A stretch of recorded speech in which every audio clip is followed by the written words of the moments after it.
Sim, sobrevivendo, né, Sérgio? Todo mundo, né? Todo mundo sobrevivendo.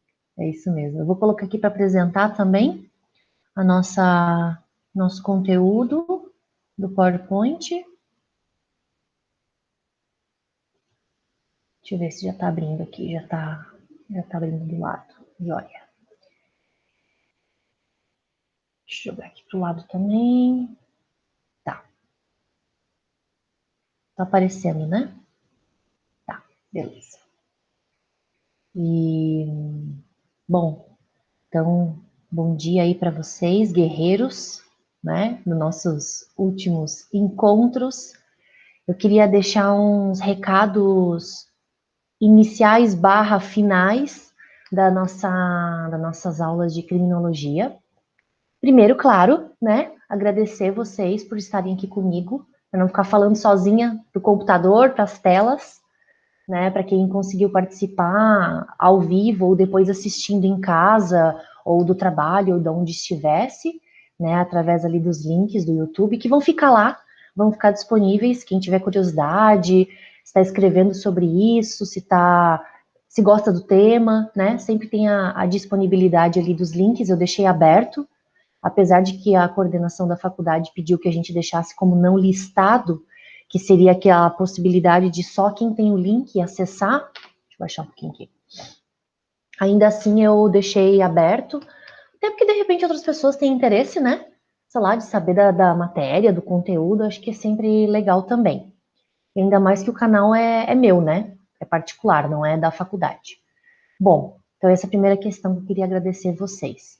O segundo é dizer a respeito das atividades desse semestre, né? A N1, vocês sabem que já foi divulgado, que foi todas aquelas atividadezinhas que nós fizemos, 4, se eu não me engano. A N2 são aqueles dois trabalhos. O primeiro foi o mapa mental que vocês fizeram sobre política criminal. Quem ainda, de repente, não entregou, eu peço que entregue. No máximo até quarta-feira da semana que vem, dia 17, para eu poder corrigir, porque daí já no dia 18, quinta-feira, eu já vou de manhã já publicar as notas de vocês, tá, gente? E aí não tem mais choro nem vela, né? Quem fez, fez, quem não fez, perdeu. E também o formulário. O formulário, conforme eu tinha deixado a explicação lá no Classroom, já está lá disponível, já desde a semana passada. São, eu acho que 3 perguntas obrigatórias a resposta. É bem dissertativo, gente, bem com as palavras de vocês. Por favor, não façam a bobagem de simplesmente copiar o que está aqui no nosso PowerPoint, né? Por exemplo, eu pergunto sobre pânico moral, pergunto sobre a teoria lá das subculturas delinquentes. Não vão copiar aqui do PowerPoint, porque é óbvio que eu vou saber, né? E aí a avaliação com certeza não vai ser boa. Então, coloquem com as palavras de vocês, né? Resposta de 2 linhas, 3, não precisa ser mais do que isso. Claro, fiquem à vontade se vocês querem escrever mais porque gostam, porque curtem, mas não há necessidade, tá? E se forem utilizar algum conceito, alguma coisa de algum lugar que vocês peguem na internet, ou algum livro, algum artigo, coloca a fonte, tá? Coloca a fonte, porque eu já tenho lido bastante sobre isso, então se vocês copiarem também do Google, assim, Ctrl+C, Ctrl+V, muito provavelmente eu vou saber que vocês copiaram. E eu não vejo problema nisso, né? Mas é bom vocês, de repente, se copiar de algum lugar, pegar alguma fonte, então aproveita e diga qual é a fonte, não tem problema nenhum, tá? Ah, o site tal, fiquem à vontade. E daí a última pergunta lá do formuláriozinho do Google é mais um feedback para mim. Afinal de contas, vocês sabem que a gente teve que se adaptar bastante nesse semestre, especialmente, né, depois que começou então as nossas aulas ao vivo, online. Então, eu sei que todos os professores estão se dedicando ao máximo. E vocês, a maioria de vocês, por serem da 10ª fase, dá uma dosinha pra gente, né? Porque seria um último contato que a gente teria com vocês, que agora vocês já estão se formando, né, já estão saindo da faculdade. Há umas semanas atrás a gente viu que teve até a formatura, né, a colação de grau no caso do pessoal que se formou no semestre passado, acho que foi em maio, se eu não me engano, até vi umas fotos e tal, e a gente sabe, assim, que muito provavelmente vocês também vão ter que passar por isso, né? Não vai ser presencial, provavelmente, infelizmente. Quer dizer, eu tô supondo, né, gente? Não sei como é que vai ser o dia de amanhã, mas não sei se vai mudar até tão breve essa nossa situação. Apesar de que eu gostaria de voltar, com certeza. Acho que vocês também, né? Bom, então aí coloquem lá o feedback que se vocês se sentirem à vontade para escrever alguma coisa. A ideia é sempre estar melhorando para os próximos, né?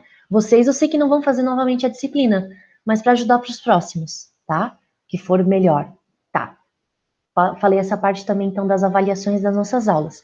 E por último, antes da gente tocar, né, e finalizar a nossa aula sobre criminologia cultural, eu quero dizer para vocês que eu tive que remodelar as nossas aulas de tal modo que a gente não teve os nossos debates. Vocês lembram que nas nossas primeiras aulas a gente falou sobre aqueles debates que iam ter sobre direitos humanos, gênero, sistema prisional, facções criminosas, enfim, a gente tinha lá acho que eram 7 ou 8 temas que a gente ia fazer nos debates.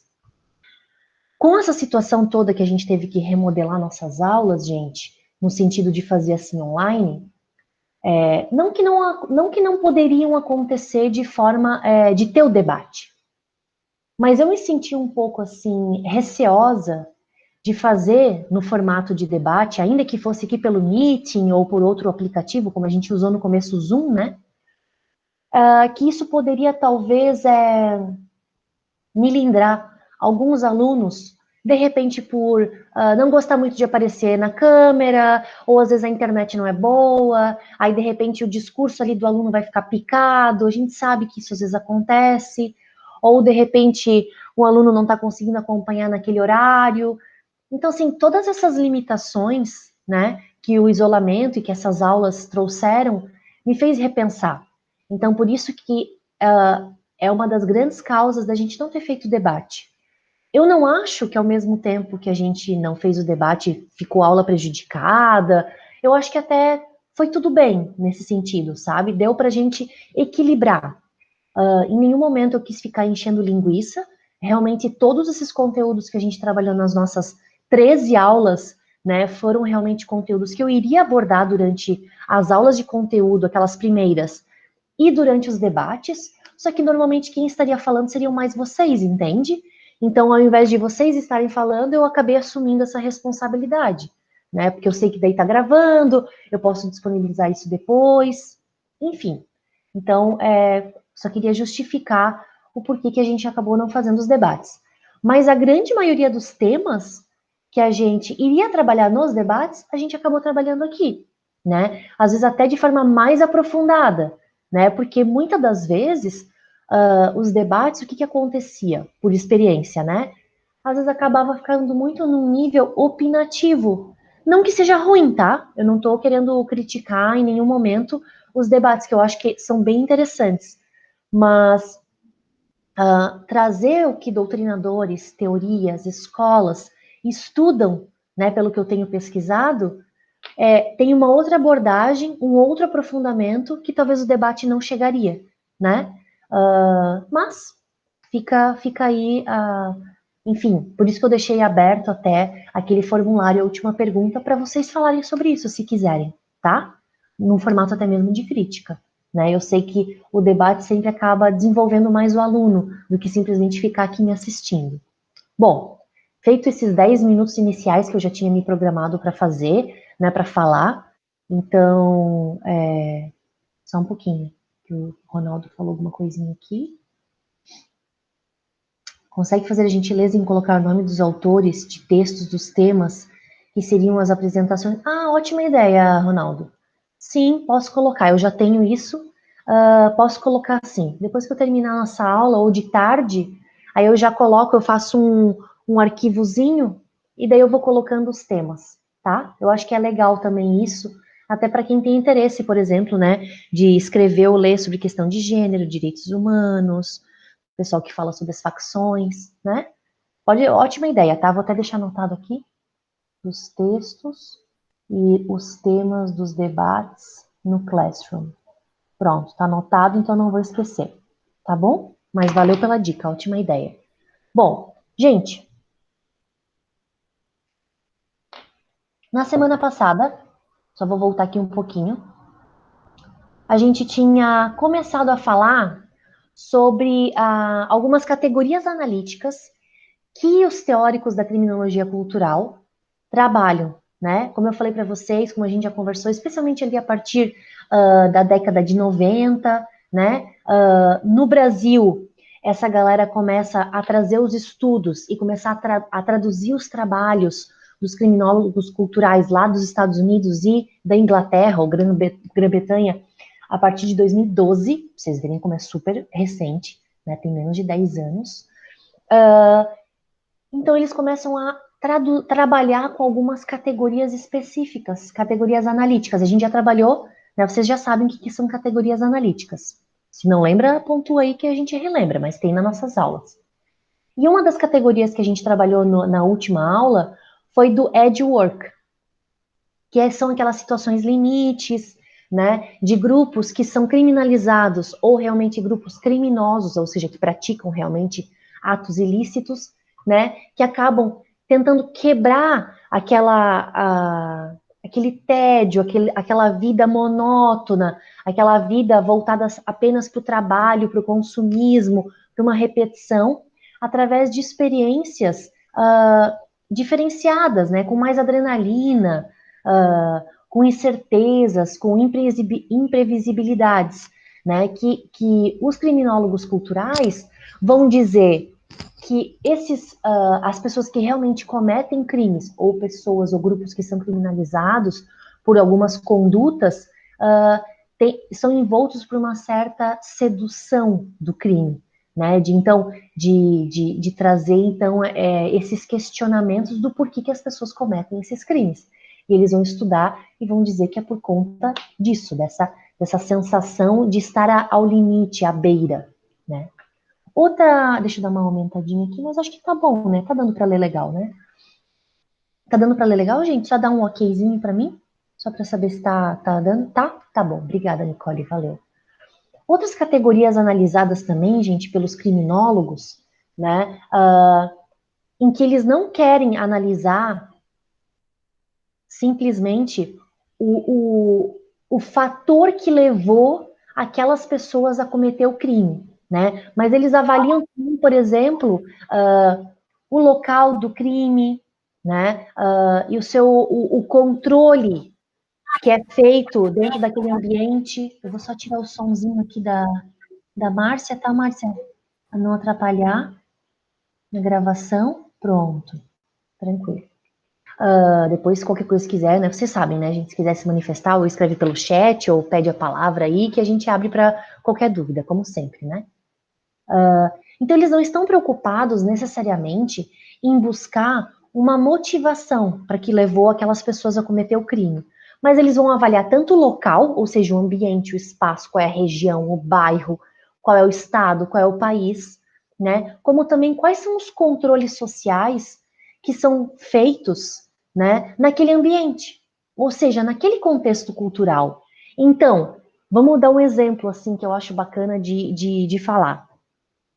Será que um crime cometido numa comunidade carente, num morro carioca, por exemplo, o controle que é feito, a avaliação que é feito daquele crime, é o mesmo do que feito de repente dentro de um shopping super chique, né, da elite carioca, em determinado bairro que seja da elite, acho que é a Zona Sul, no Rio de Janeiro, não sei. Eu sou meio perdida para essas coisas. Cada cidade às vezes tem uma região, né? Mas enfim, pensando num bairro de elite carioca, dentro de um shopping, um crime cometido ali dentro, será que vai ser visto com as mesmas formas, com os mesmos tipos de controle do que um crime cometido dentro de uma favela? Né? Eu sei que não é mais utilizado muito, não é muito bem visto esse tipo de expressão. A gente utiliza mais a expressão mesmo de morro ou comunidade, né? Ou um grupo vulnerável.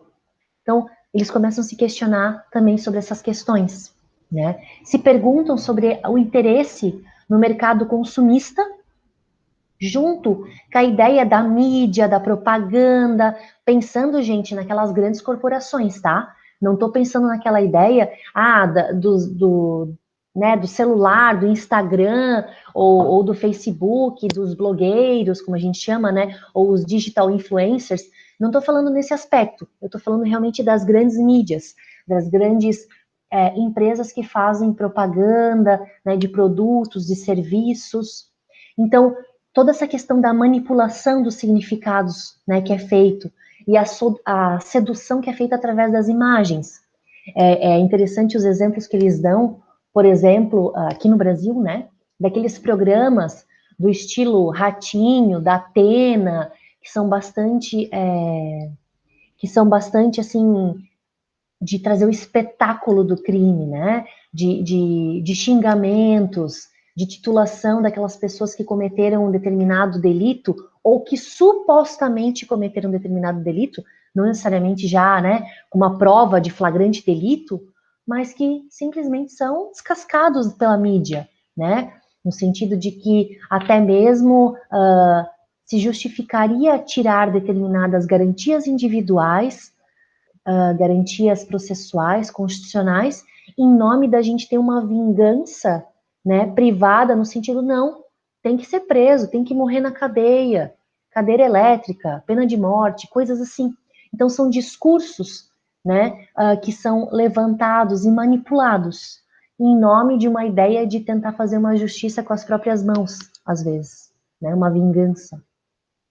Aí, uma categoria que é bastante trabalhada pelos criminólogos, gente, é a comodificação do crime, ou uma comodificação da resistência. O que é o commodity? É exatamente a partir disso que eles trazem essa ideia da comodificação. É o commodity, são um produto que determinado local é colocado à venda, o produto ou serviço que é colocado à venda, né, que se torna um mercado de consumo, e que vai ter uma certa propaganda, uma publicidade. Tá, isso é o commodity. A gente pode pensar nos commodities brasileiros. Soja, carne, né? Enfim, milho, laranja, café, né? Alguns serviços a gente pode pensar, sei lá, é difícil a gente pensar na ideia de serviço, né? Mas mais a questão de TI, de repente, né? Mas normalmente quando a gente pensa em commodities, a gente pensa mais no serviço de coisas produzidas dentro daquele espaço, né? E aí, gente, a gente tem a expressão da comodificação do crime. O que quer dizer isso, gente?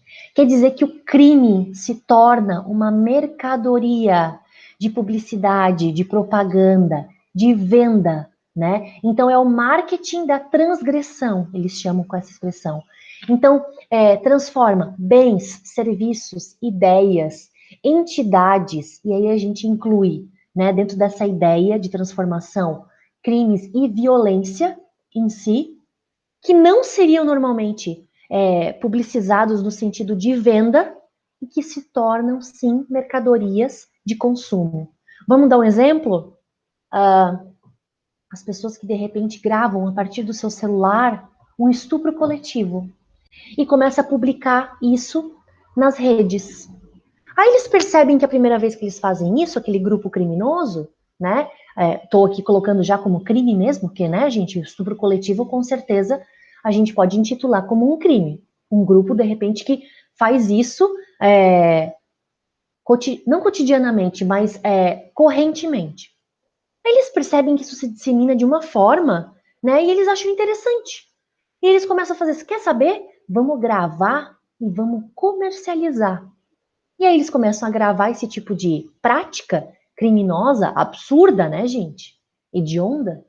E começam, você sabe que até teve alteração, né, no Código Penal, já faz, acho que uns 2 anos, do estupro coletivo, que adicionou lá, né, nos crimes contra a dignidade sexual, a modalidade, né, de estupro coletivo. E aí, gente, tem essa questão da divulgação.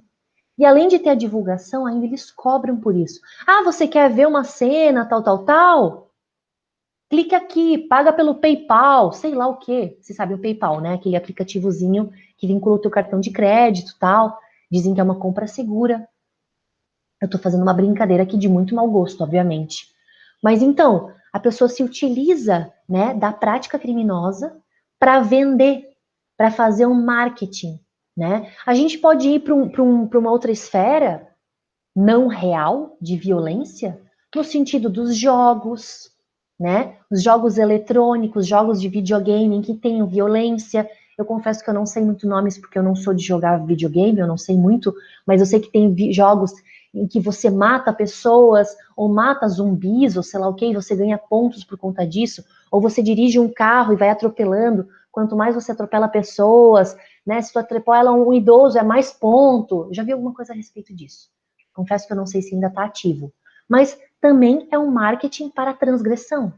Seriados, filmes, né, que trabalham a ideia de violência, de crimes. É claro que a gente está falando num aspecto fictício, mas ainda assim está se transformando, né, visualmente, midiaticamente, a violência, a prática de crimes em algo comercializável, né? Então, uma mercadoria de consumo. Lembra que eu falei para vocês, acho que na semana passada ou retrasada, daquela citação que a Angela Davis faz para uma. Esqueci o nome dela, será que eu anotei aqui? Acho que eu não anotei, mas está ali no nosso trabalhinho, no nosso PowerPoint. Tem o nome ali de uma autora, né, que faz várias críticas a respeito da publicização do mundo nas prisões, né, de seriados e filmes, e que acaba criando certas ideias, né, certas imagens, né, fictícias de como que seria o mundo dentro da prisão. E quando a pessoa cai realmente dentro da prisão, não é nada daquilo que aparece no cinema, ou nos seriados, no Netflix, ou Amazon Prime, chame como quiser, ou os aplicativos que talvez vocês usam para assistir filmes ou seriados. Então, toda essa ideia da mercantilização, né, do crime, da transgressão, ela começa os criminólogos começam a se questionar sobre isso. Eu acho bem legal, bem bacana essa ideia, né, de trazer a questão do crime, da violência, ainda que fictício, ainda que não seja real, com uma ideia de comércio, de marketing. Lembra que eu falei para vocês que a Casa de Papel, aquele seriado, né, espanhol, o maior público que assiste, eles têm como fazer as estatísticas, né? Somos nós brasileiros. A gente gosta de ver isso, né? Vou usar uma expressão aqui com muitas aspas, tá, gente? Mas é como os criminólogos trabalham. Dos bandidos e dos delinquentes se darem bem, né? Se darem bem. Outra categoria bem bacana que eles trabalham é o pânico moral, que até é uma das questões que eu trago para vocês no nosso formuláriozinho do Google, né?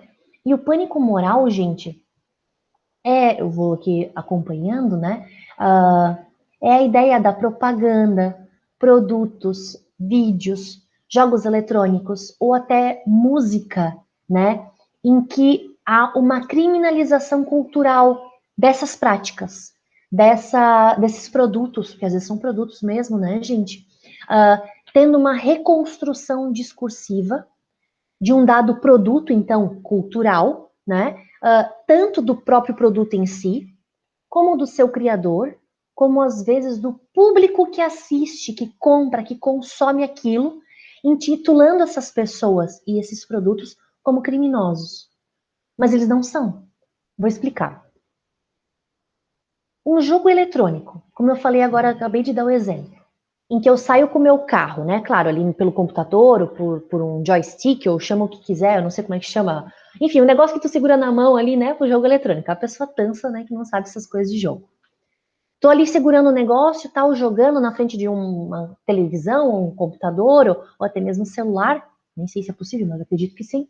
Tô num carro e eu tô atropelando pessoas. Se isso fosse realidade, seria, no mínimo, uma infração de trânsito, pensando numa pior hipótese, realmente um crime, né? Previsto lá no Código Penal ou no Código de Trânsito Brasileiro, eu estou pensando na esfera brasileira.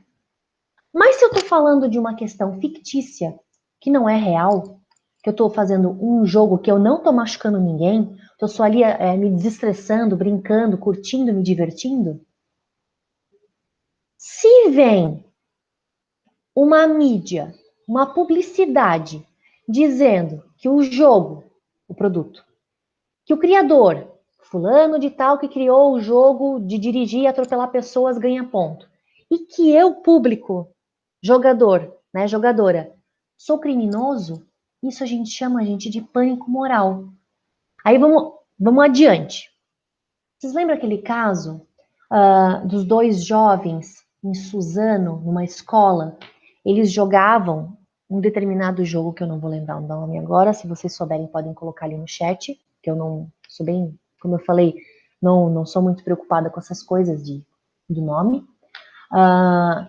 Eles se vestiram como tal, com roupa preta, botina e tal, e foram com, não é arco e flecha, é um negócio, mas é tipo um arco e flecha automático, automatizado, armas e tudo mais. E simplesmente chegaram na escola, né, matando Deus e todo mundo, como se diz. Aquela história super triste, que chocou, assim, né, o Brasil, uma coisa, assim, bem marcante. Por que eu tô falando disso? Que depois desse fato, surgiu o que a gente chama de pânico moral. Por quê? Que depois que aconteceu esse fato, gente, que sim, é um fato criminoso. Quem sou eu aqui para dizer que não, a atitude deles era, coitados, eles eram transtornados? Não, foi uma atitude criminosa, né? Isso a gente tem certeza absoluta. Só que ninguém vai ser criminalizado, ou incriminado, melhor. Porque os dois depois acho que eles se mataram, né? Se um matou o outro e depois se suicidou, alguma coisa assim, se eu não me engano. Então a gente não vai ter aquela ideia, né, da vingança, ainda que estatal, né? Enfim, a resposta a gente não vai ter, porque eles mesmos já finalizaram ali com a própria vida. Mas na mídia, e aí a gente está falando da mídia mesmo, né?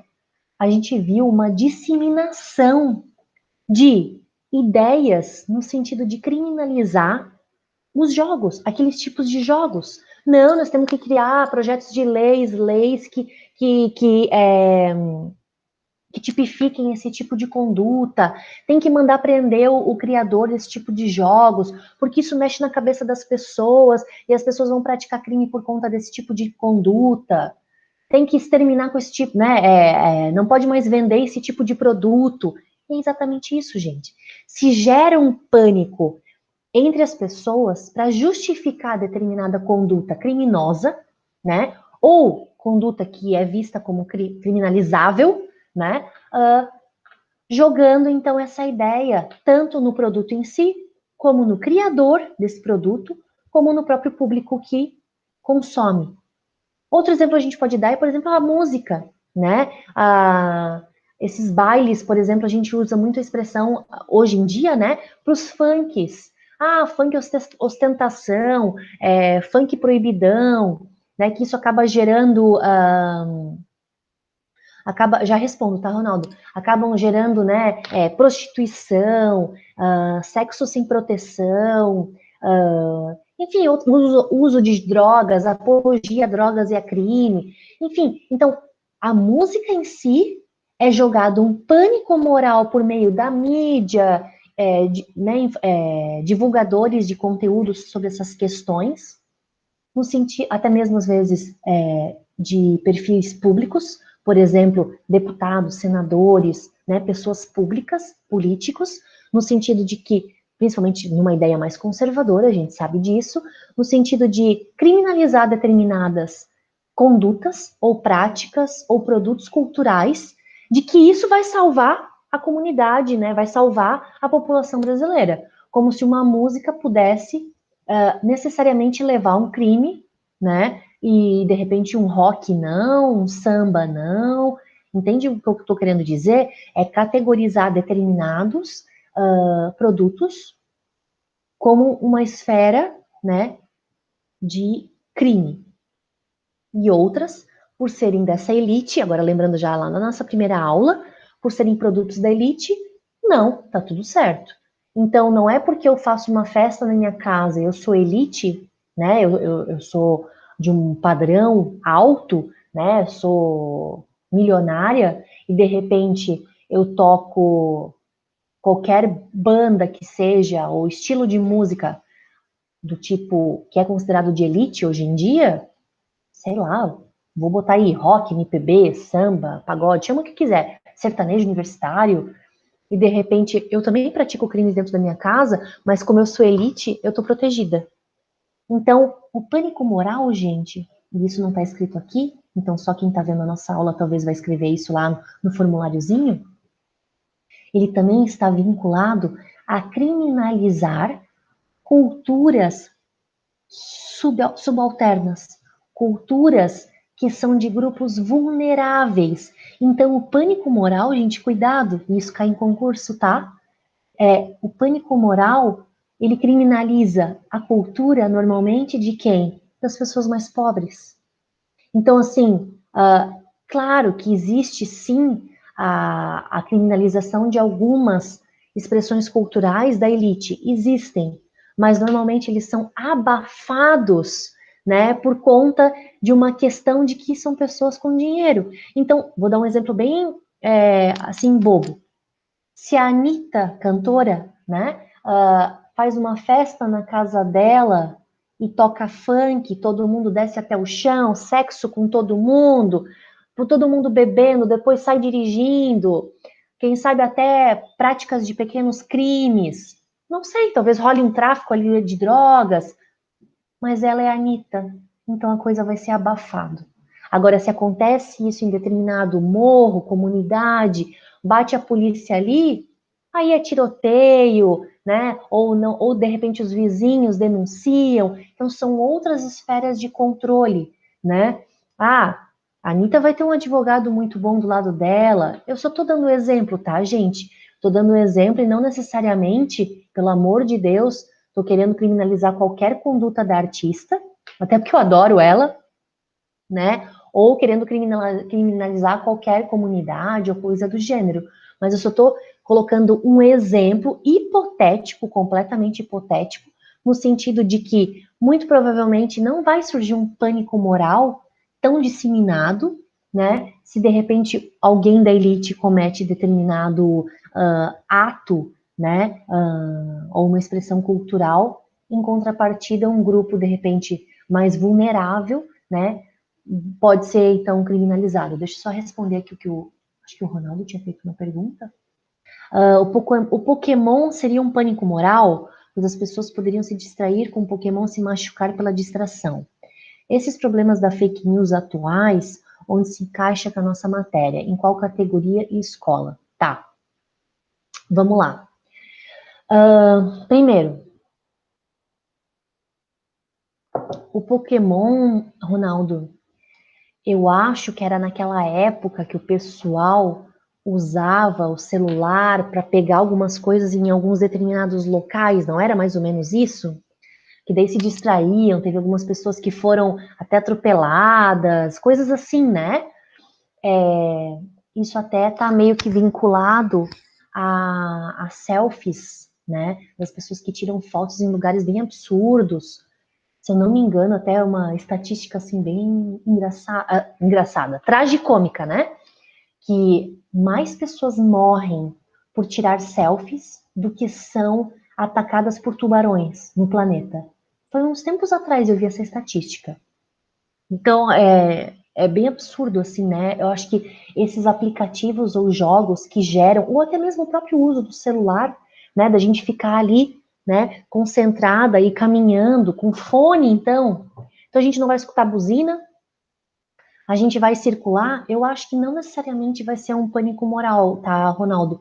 Porque, assim, a pessoa que tá ali utilizando o aplicativo do Pokémon, Instagram, olhando Instagram, Facebook, lendo uma notícia, eu vou generalizar, tá? Utilizando o celular da forma que for, né, ou até mesmo selfie, ele só vai estar se auto-prejudicando, né? Claro que, de repente, por conta disso, vai gerar um atropelamento ou a própria morte sem querer, obviamente, alguma coisa assim. Mas daí não vai ter essa questão da grande mídia, tem que ter a mídia por trás para fazer com que os grandes discursos e narrativas sejam confirmados por algumas personalidades. Porque, como eu falei o exemplo ali de Suzano, era jornal em cima de jornal, tu podia mudar, né, para os canais abertos, assim, especialmente, né, era só falando sobre isso, né, e principalmente criminalizando as condutas das pessoas que jogam videogames, por exemplo, tá? Então, eu acho que o Pokémon não necessariamente, ou enfim, o uso do celular de forma indiscriminalizada, dá para a gente colocar como um pânico moral. Não sei se eu te respondi, mas essa ideia da distração, então, é uma coisa mais particular e que alguns estudiosos trabalham com a ideia do consumo, né? É uma nova esfera de consumo, de você estar o tempo todo ligado, né? Não pode perder nenhuma informação. Sobre a questão dos problemas das fake news atuais, né? Até na esfera política e tudo mais, como que se encaixaria na nossa matéria? Eu acho que se encaixaria tanto numa criminologia crítica, tá? Se tu estava perguntando ali das escolas, né? Tanto nas criminologias críticas, e daí tem vários criminólogos que estudam essas questões, né? Numa esfera até. Lembra daquela expressão, gente, que eu utilizo às vezes, que eu coloquei na nossa primeira aula, da analogia da gente ter o olhar de águia? É mais ou menos nessa ideia. Os criminólogos críticos, eles tentam fazer uma análise por cima de toda essa situação, né? Crítica. Então, tentando complexificar isso e não simplesmente responder com respostas binárias do tipo é bom, é mal, é certo, é errado, né? É tentar criticar isso da forma mais ampla possível. A criminologia cultural, ela trabalha sim também com essas perspectivas de discutir as fake news e toda a questão até política, né, no nosso país. Um exemplo bem clássico é quando, por exemplo, o ex-ministro da Justiça, o Moro, né, ele saiu do Ministério da Justiça e fez aquela coletiva, né, para se explicar, para dizer os motivos que o levaram a sair, né, e que muitas pessoas colocam sob o olhar da mídia, ou os discursos hoje no Brasil acabam ficando muito polarizados, né? Ficam muito daquela coisa assim, Bolsonaro, Moro, um de frente para o outro, um contra o outro. Mas será que seria só isso? Eu não estou querendo dizer que ambos devem ser tudo farinha do mesmo saco, como a gente coloca, né? Numa expressão assim, como é que se diz? Popular, né? Mas dizendo que será que o crime está de um lado, está do lado do Bolsonaro? Será que o criminoso é o Moro, né? Uma guerra de narrativas. Essa que seria a melhor resposta. Cada um tem uma narrativa. Então, para vocês terem um exemplo, não estou aqui para julgar quem está certo, quem está errado. Estou colocando para a gente se questionar. O Moro chamou a coletiva, deu lá a coletiva de uma hora e pouco. Aí o corpo, né, de publicidade ali do presidente, do Bolsonaro, colocou: a tal hora nós vamos sedimentar a verdade dos fatos. Então, entende? É uma guerra de narrativas. Um falou e impôs o que ele entende como verdade. Vem o outro lado e vai trazer, não, agora eu vou trazer a verdade dos fatos. Então, fica um se sobrepondo ao outro. Guerras de narrativas, de discursos. E como a gente colocou nas primeiras aulas, né, gente, isso não deixa de ser os empreendedores morais, que lá já na década de 60, o Howard Becker traz, né, com a ideia de que a mídia, através do seu discurso, né, traz esse debate. E normalmente a mídia gosta de colocar isso, né, um contra o outro. E isso acaba se levando para os discursos, às vezes, de dentro de casa, os grupos de WhatsApp, enfim, né, e outros lugares. Como o Howard Becker falava, né, o pão e circo. Teve outros também que gostavam de falar disso, né, o pão e circo. A gente gosta de ver o circo pegando fogo, né, a mídia gosta de sangue, como ele também escrevia quando colocou aquele texto dos outsiders. Só uma outra coisinha, gente. O pânico moral é uma expressão que foi criada pelo Jock Young. Deixa eu até colocar aqui no chatzinho, para vocês verem como que se escreve. A gente já citou ele em outras aulas, tá? Ele é um criminólogo cultural, lá da Grã-Bretanha, e ele que criou essa ideia do pânico moral. Hoje a gente pode dizer que um dos grandes disseminadores também de pânico moral é o aplicativo do Twitter, né? Que há bastante debate, né, enfrentamento, e daí por conta das publicações no Twitter, vai às vezes para os jornais, né? Dos horários nobres, enfim. Bom, uma coisa que eu queria também, que eu botei ali como pontuado para vocês, essa Lei 3.428 de 2017 trouxe a extinção de vários crimes a partir da repatriação de valores. O que quer dizer isso, gente?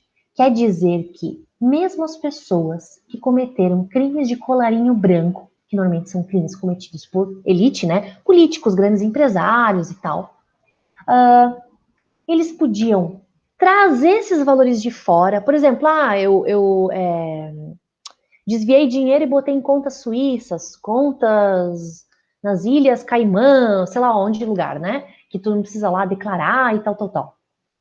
Eu sei que hoje em dia as coisas têm afunilado, têm se buscado mais, né? Tem sido muito mais difícil haver esse tipo de crime. Mas a gente sabe que existe ainda muito isso, né? E eu estou dizendo sobre um aspecto, não que não haja ainda corrupção e desvios, eu estou querendo dizer sobre um aspecto de que essas ilhas de liberdade fiscal têm cada vez mais buscado colaborar de forma planetária, né, para que não haja esse tipo de crime. Bom, mas mesmo assim a gente sabe que existe esses crimes de colarinho branco. E se percebeu que através dessa lei de 2017, né, houve mais de 400 bilhões de reais repatriados desde que a lei entrou em vigor. Daí tu pode pensar assim, pô, mas que bacana, né, professora? Que coisa boa. Sim, foi dinheiro que voltou para o país. Não, beleza, realmente muito bom. Mas ao mesmo tempo, gente, será que aí os criminólogos culturais começam a se questionar, né? Principalmente, óbvio, os brasileiros. Será que isso, gente, não é meio que legalizar um crime cometido por pessoas da elite? Vocês entendem o que eu estou querendo dizer? Porque assim, a lei ela permite que, pagando um valor de 15% sobre o valor desviado, então vamos supor, eu desviei R$ 1.000. Se eu pagar R$ 150, né, dessa multa aí, que é esse valor da transação da repatriação dos valores, eu posso ficar com esse valor, eu já respondo, tá, Ronaldo? Eu posso ficar com esse valor, então eu trago para dentro e eu legalizo esse valor que eu tinha desviado, que eu tinha levado para fora do país, né, de forma ilícita. Então se começa a se questionar sobre essa questão de que até mesmo em crimes super solidificados no sentido de que, né, se busca tanto uma guerra contra a corrupção, né, vamos botar essa lei anticrime, porque o ponto principal é a corrupção. Aí vem uma lei em 2017, eu sei que a lei anticrime, né, de final de 2019, bem mais para frente, mas recentemente essa lei entra em vigor aí, né, na ideia de realmente extinguir crimes. Quem que vai ser privilegiado com esse tipo de crime, gente? São pessoas, né, da elite. Então a gente começa também a se questionar sobre essa ideia, né, os criminólogos culturais e criminólogos críticos também, obviamente, de que até mesmo nessa situação da criação de leis, né, pelo nosso Congresso, acaba às vezes privilegiando determinadas categorias, né, e como que isso muitas das vezes é revoltante até mesmo, né? Por um lado, tu pensa, não, beleza, esse dinheiro veio para o país, que bom, foi repatriado, mas ao mesmo tempo, se tu pensa de uma forma mais macro, tu está privilegiando determinadas, né, categorias, empresários, políticos. Deixa eu ver o que o Ronaldo perguntou aqui. Não tem nada a ver ali se o Pokémon entraria na categoria de Edge Work? Ah, desconsiderar essa pergunta? Ai, desculpa, Ronaldo. Foi mal, foi mal. Eu acho que o Edge Work não dá pra gente considerar muito como Pokémon, como esse jogo, né? Acho que não entraria muito nessa esfera, porque a ideia do Edge Work mesmo é essa ideia do limite, né? De extrapolar os limites, de tu se sentir vivo. Não sei, a não ser que esse tipo de jogo faz isso na pessoa, da pessoa se sentir vivo. Pode ser, não sei. Aí teria que falar com os jogadores. E aí, gente, a gente tem também uma, desculpa, uma outra categoria que a gente chama de UBLIS. Não sei se é assim que se fala, tá? Desculpa. Ou OBLIS, alguma coisa assim. Que são os trabalhadores industriais no mundo. Também são grupos, né, que a gente poderia categorizar como as pessoas que ainda têm um trabalho automatizado. E aí a gente se pergunta se isso não é um revival lá das revoluções industriais, né? Como que essas pessoas lidam com essa vida? Por isso que a gente volta de novo à ideia do tédio, né? Da ideia do consumismo exacerbado. Então, assim, são aquelas pessoas que trabalham toda a vida no mesmo emprego, né, que não tem aquela inovação, aquela empolgação de mudança. Então, isso, assim, acaba sendo questionado. Ao mesmo tempo, a gente tem movimentos, mesmo de pessoas que têm, de repente, um trabalho entedioso, entre aspas, né, mas que buscam por reconhecimentos de direitos. Por exemplo, o movimento de mulheres, né, todas as fases, né, dos movimentos, os movimentos gays, os movimentos LGBTQIA+, né, que são várias expressões ali, né, lésbicas, gays, bissexuais, transexuais, queers. E o I, o que que é? Assexuados, e tem o I, que eu esqueci o que que é. Se alguém souber, gente, eu esqueci agora, me peço desculpas. Mas eu até coloquei ali barra queer, porque assim, uma das, uma das vertentes dentro da criminologia cultural é o movimento queer, né, gente? Eu não sei se vocês já ouviram falar dessa expressão, desse movimento. Opa, pulou, desculpa, volta. Dessa expressão ou dessa categoria, mas o movimento queer significa dizer tudo que é diferente, tudo que é estranho. Então, assim, às vezes até a questão só do jeito de se vestir, tem a ver, às vezes, com a questão sexual, uh, o estilo de repente, sei lá, de corte de cabelo, usar óculos. O queer é uma categoria muito aberta, né? Está relacionada, sim, às vertentes, aos estudos de gênero, sim, também aos estudos urbanos, mas não é só isso, tá, gente? Os estudos queers, assim, são bem interessantes. Eu tive umas aulas disso no doutorado, mas eu confesso que eu não me aprofundei muito. Mas toda essa questão do ser diferente, de você estar fora do padrão esperado do que a sociedade, do que a comunidade, do que a tua família, do que o teu grupo de amigos espera de você, tá? Então, tem então esses estudos queers que são bem interessantes. E por que a criminologia cultural vai trabalhar com os movimentos queers? Porque muitas das vezes as condutas, as práticas realizadas por essas pessoas que se auto-intitulam como queer são criminalizadas ou são vistas como, né, apontadas como, isso está errado, né? Então são vistas em conflito, né, com uma cultura dominante. A gente também tem alguns movimentos, gente, bem urbanos daí, né, de programas de higienização urbana, que a gente chama como revitalização, e eu ponho entre aspas aqui, porque muitas das vezes essas revitalizações têm o único intento de se livrar intersexuais. Valeu, Sérgio, exatamente. Muito obrigada. Essas revitalizações têm como único intento se livrar de pessoas em situação de rua, se livrar de casas, né? Desculpa a cachorrada latindo, gente. Quando passa caminhão, eles ficam meio. Deixa eu só tirar o meu fone aqui, deixa eu dar uns gritos ali com eles. Deixa eu ver se eu consigo. Não, pararam, tudo certo. Então parou, pronto. É a vida, né? Gravando em casa. Então, essas revitalizações, às vezes, têm muito mais o intento de fazer essas limpezas higienistas que eles chamam, de tirar pessoas em situação de rua, drogados, né, usuários de drogas, tipo, por exemplo, aquelas limpezas que fazem com os usuários de crack, né, as cracolândias da vida, ou pessoas que, enfim, né, pessoas indesejadas, né, os marginalizados pela sociedade.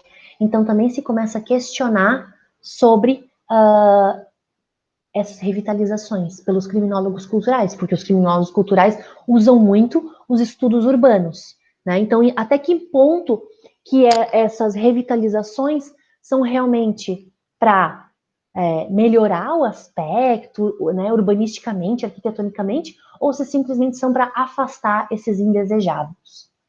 A gente tem uma outra vertente também, que é a criminologia cultural verde, né? Que é bem nessa ideia ambiental, né, gente?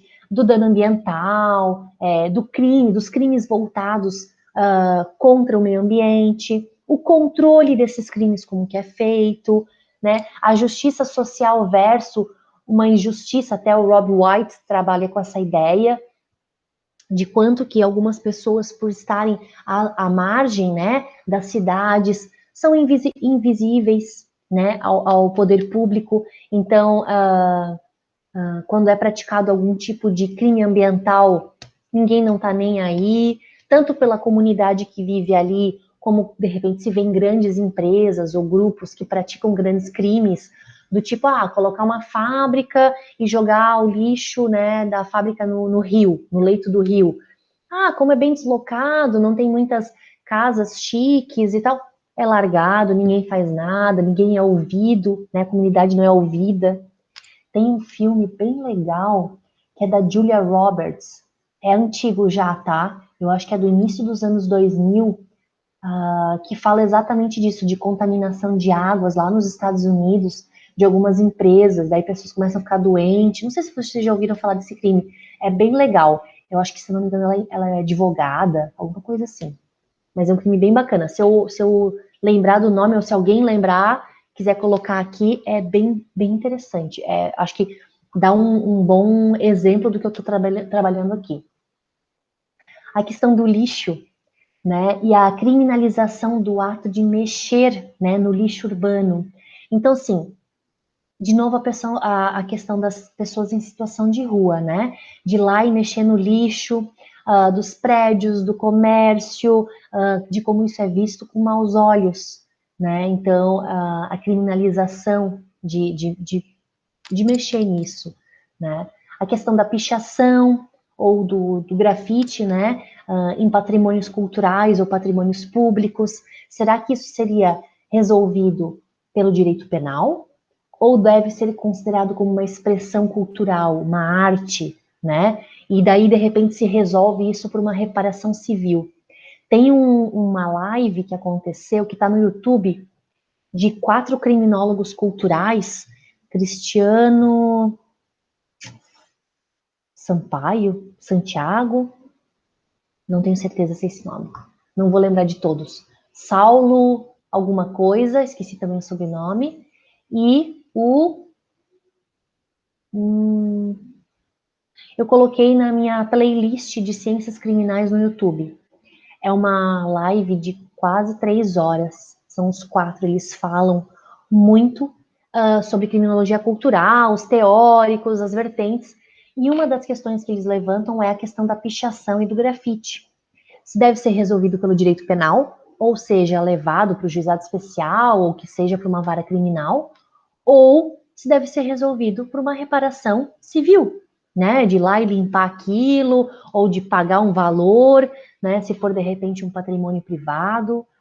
É bem interessante, sabe, gente, essa questão de como se resolver essa dicotomia entre se é crime ou se é cultura. E a pichação é um ótimo exemplo, né, de se perguntar, a pichação ou o grafite, se perguntar se deve ser resolvido de uma forma ou outra. Vamos lá, adiante. Filmes, seriados, né? A gente já trabalhou bastante isso, né, gente? Isso, Erin Brookville, Uma Mulher de Talento. Essa mesmo, Márcia, esse filme mesmo. Exatamente. Obrigada pela... Já fica então gravado aqui, né, gente? Uma mulher de talento, com a Julia Roberts. Maravilhosa. Filmes e seriados que trabalham questão, né, de morte, acidentes, violência, sangue, bala, zumbi,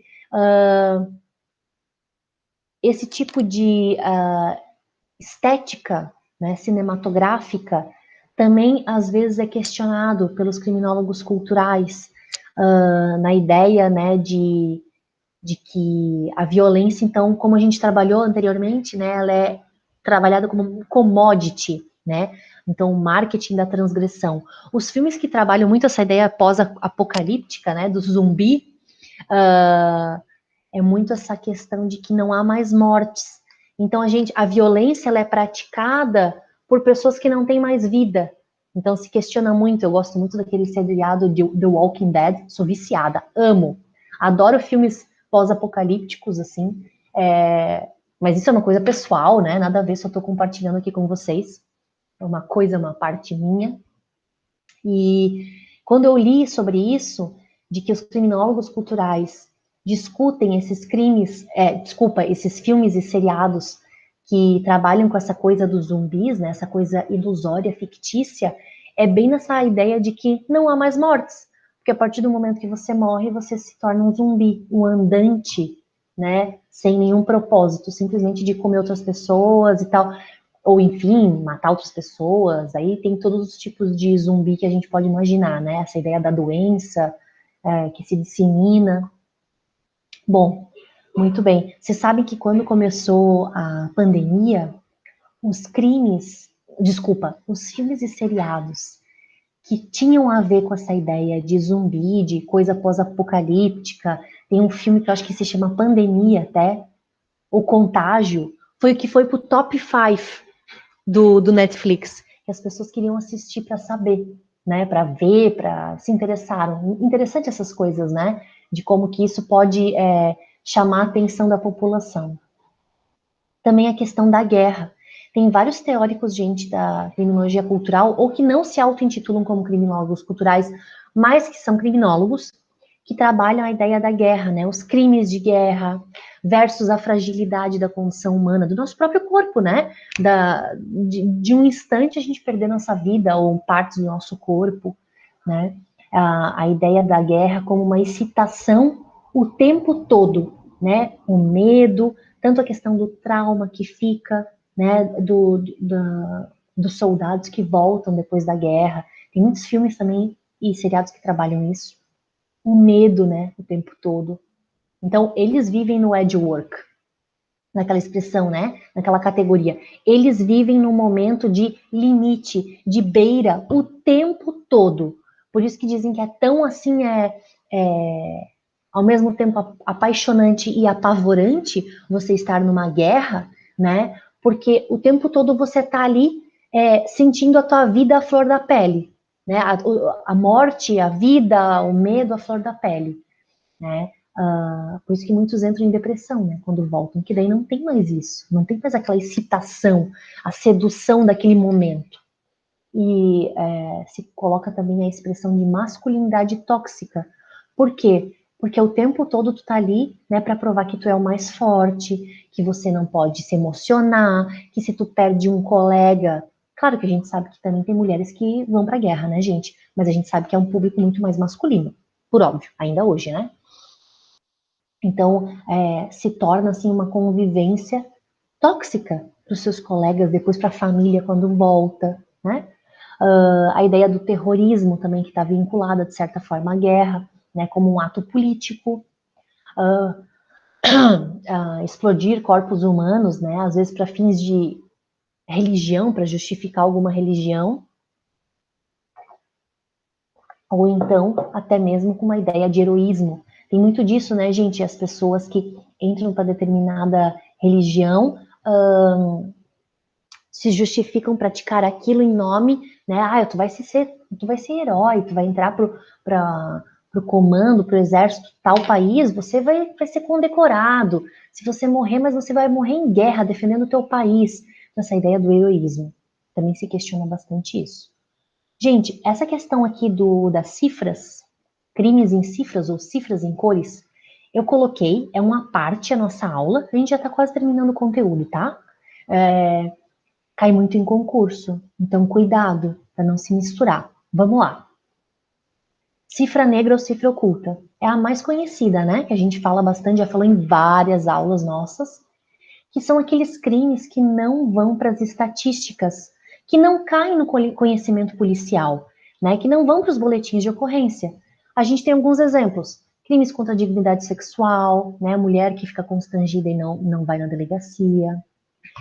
Crimes contra a honra. Eu recebi um xingamento num comentário, né? Foi publicado alguma coisa quanto a minha pessoa, eu me senti ofendida. Não faço boletim de ocorrência. Crimes de colarinho branco que são abafados, que não vão para as estatísticas. Violência doméstica contra a mulher, contra idoso, contra a criança, que também, então, a cifra negra ou oculta é essa ideia. O crime aconteceu, mas não vão para as estatísticas. Lembrando, gente, que a cifra negra ou cifra oculta equivale mais ou menos a 75% dos crimes que são cometidos no mundo. Dizem que, em média, 25%, às vezes nem chega a tudo isso, são os crimes que realmente são contabilizados, que vão para as estatísticas.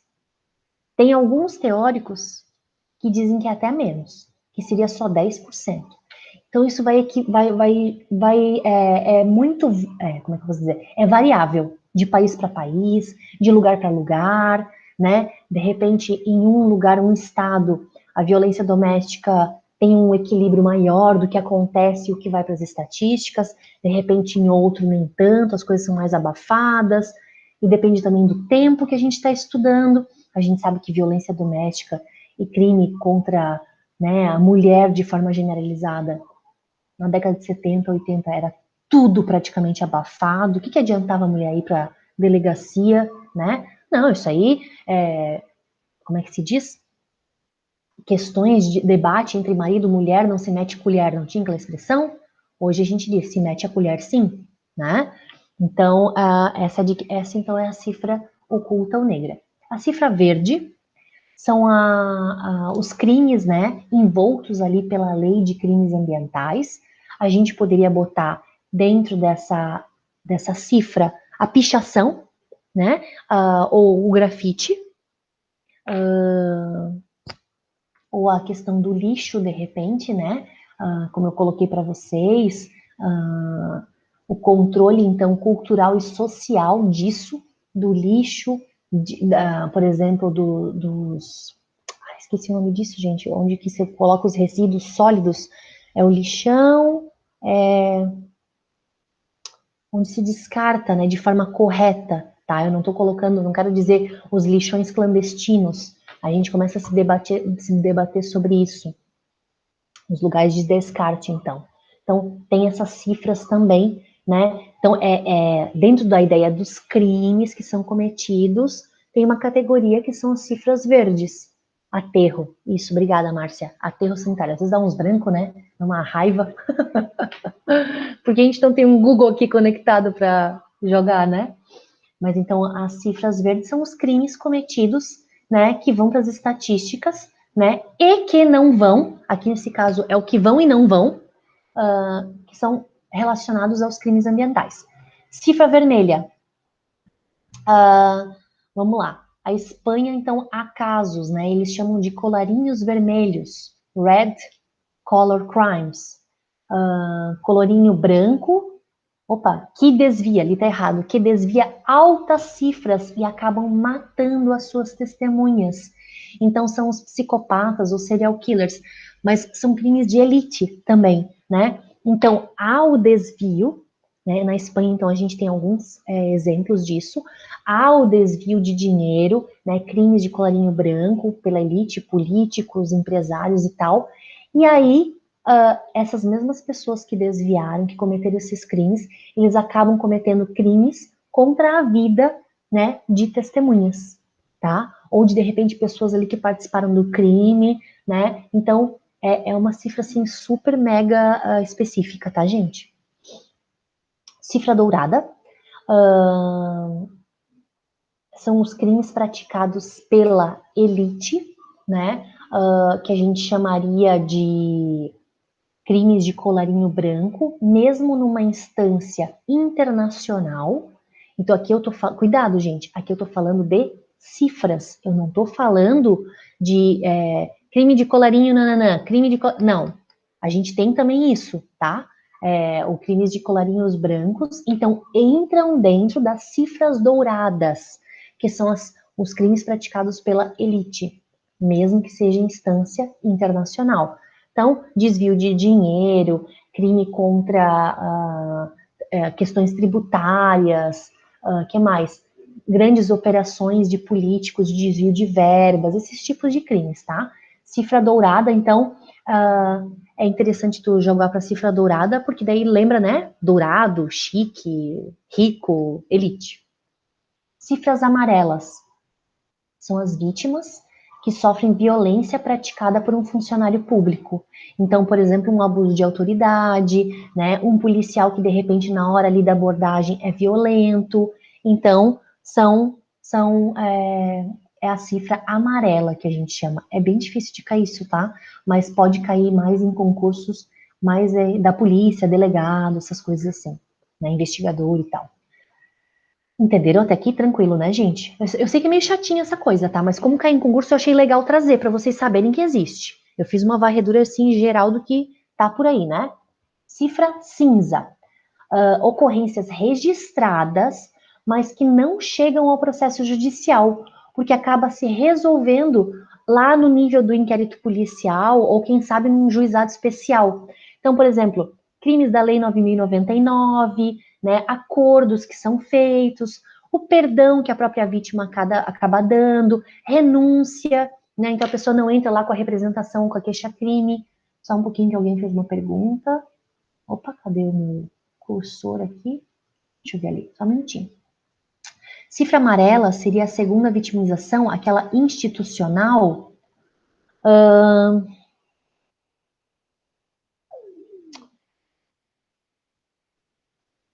Olha, Márcia, eu não sei se a gente poderia categorizar como cifra amarela isso, porque aqui vai para as estatísticas, tá? Aqui é que cai nas estatísticas, tipo ali a cifra verde, tá? Então, eu não sei se a gente poderia. Talvez, né, no sentido de que a vítima vai lá, foi abusada, né, chega na delegacia de novo, tem que responder milhões de vezes as mesmas coisas. Eu acho que aqui a gente tem que é uma violência mais explícita, tá? Não é só uma violência sutil, né? É realmente no sentido de que até mesmo aquele funcionário público vai ter que responder processo, nem que seja administrativo. É mais nessa esfera, tá? Então, administrativa ou criminal mesmo, militar, né? Então, a cinza é essa questão das ocorrências que são registradas, mas não vão para um processo crime. As cifras rosas, cuidado, crimes de caráter homofóbico, né? É uma violência de gênero? Sim, mas é de caráter homofóbico. Não são os crimes de violência doméstica. Os crimes de violência doméstica, gente, pode ser como crime cifra negra ou cifra oculta, né? Que não iriam então para as estatísticas, alguma coisa assim. Mas não, cuidado, isso em concurso cai pra caramba.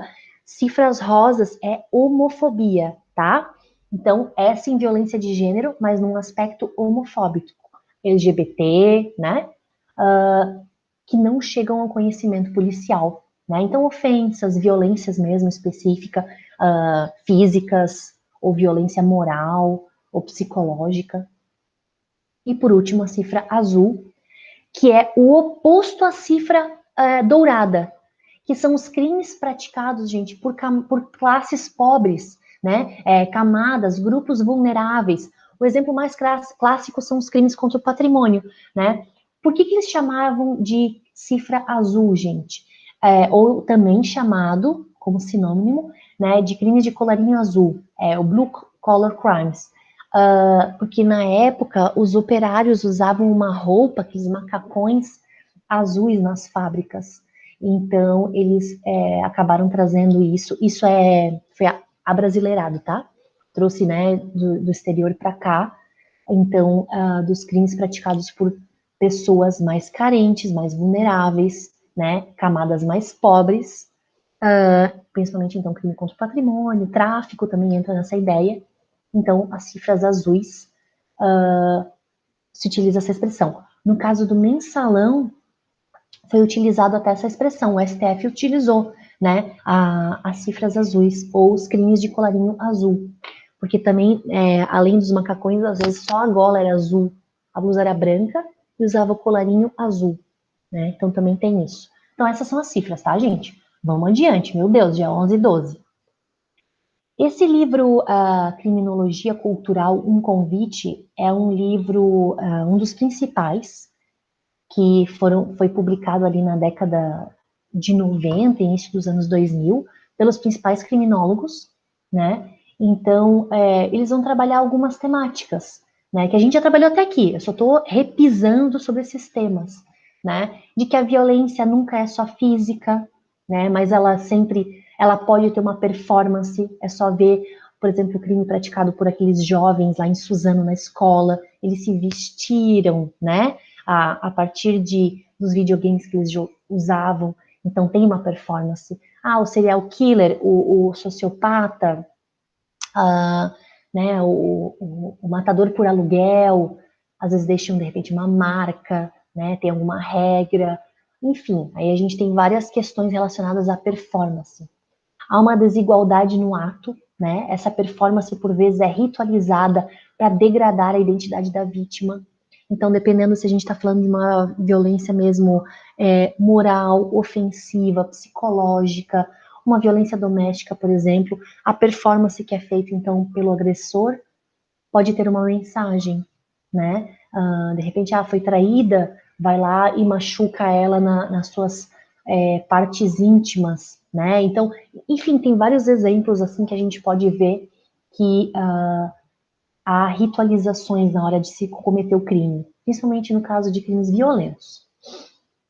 Essa performance pode gerar, né, um entretenimento, podendo ou não gerar uma mídia digital, que é aquilo lá que eu falei para vocês, por exemplo, do estupro coletivo que é filmado, por exemplo, né? Crimes violentos que são gravados e divulgados, imagens, né, de autos filmados em câmeras públicas ou privadas. Vejam, gente, o exemplo de como foi publicizado o crime, a morte daquele menino Miguel, é isso? Né, do elevador, né, da patroa lá que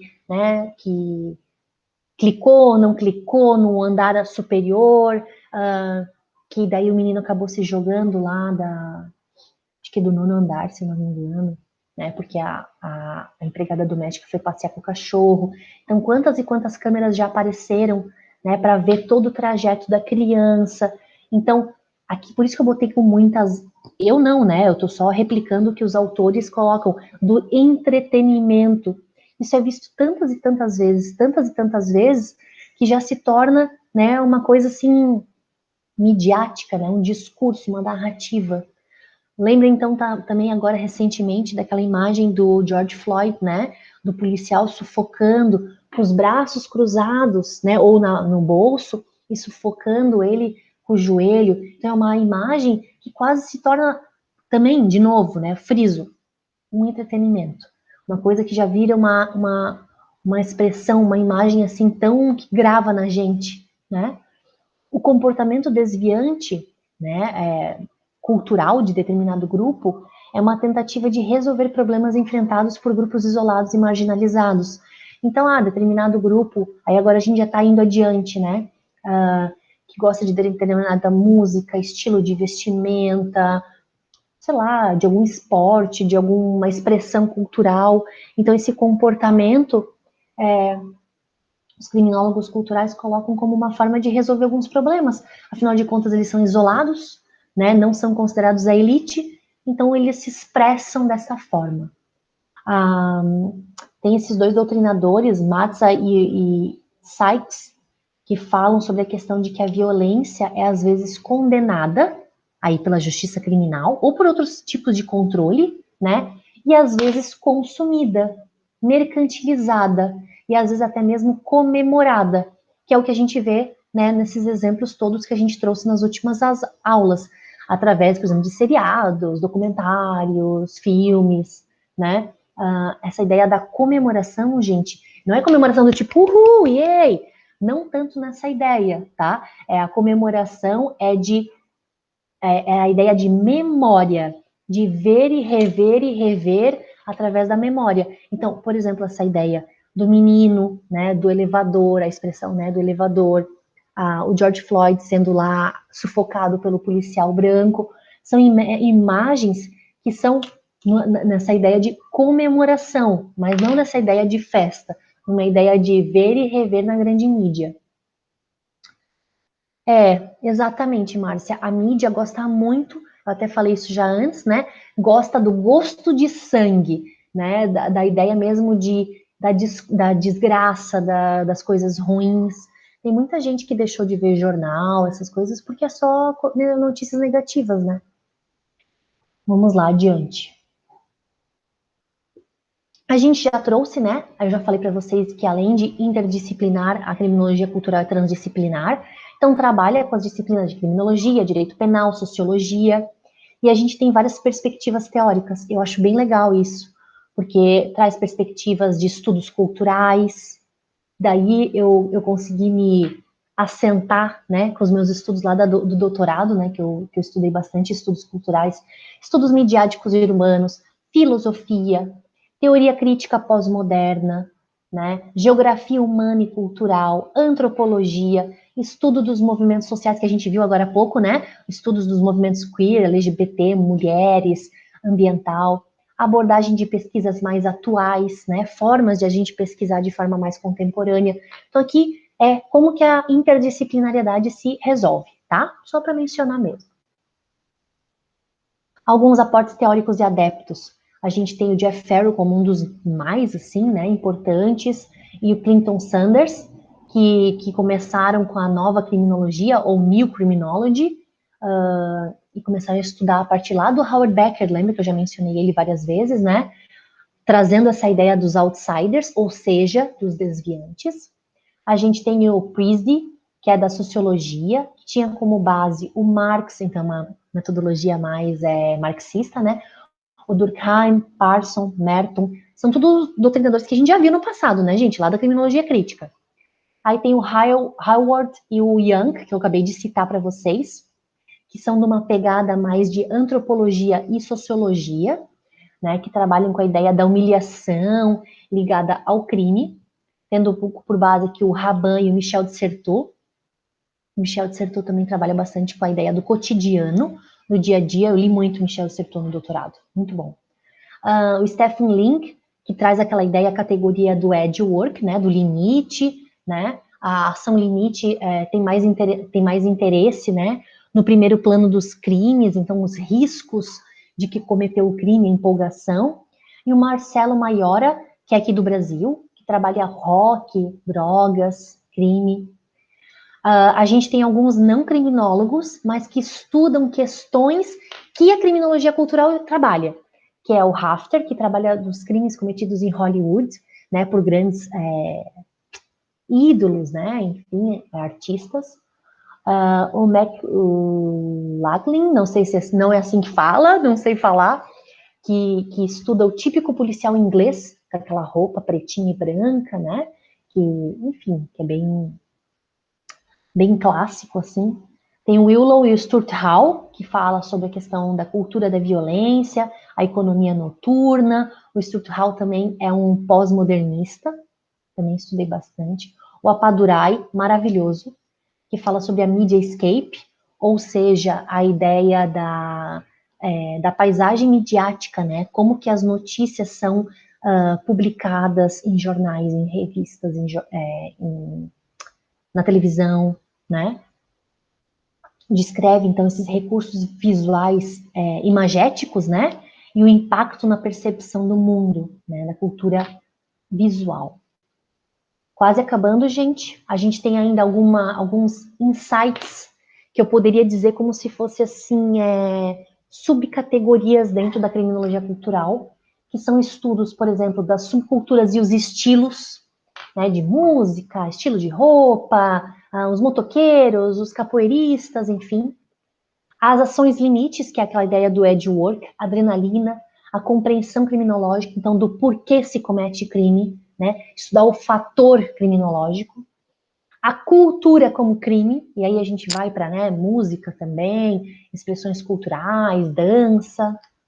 Crime, cultura e exibição pública, né? Aí a gente tem aquela ideia, né, das teorias das janelas quebradas, lembra que a gente estudou? Nos movimentos lei e ordem e tal, vocês fizeram até um mapa mental, né, dessa teoria, como que isso é exibido, né? A criminologia visual, então a mídia, o crime e o controle da criminalidade, então também é bem bacana.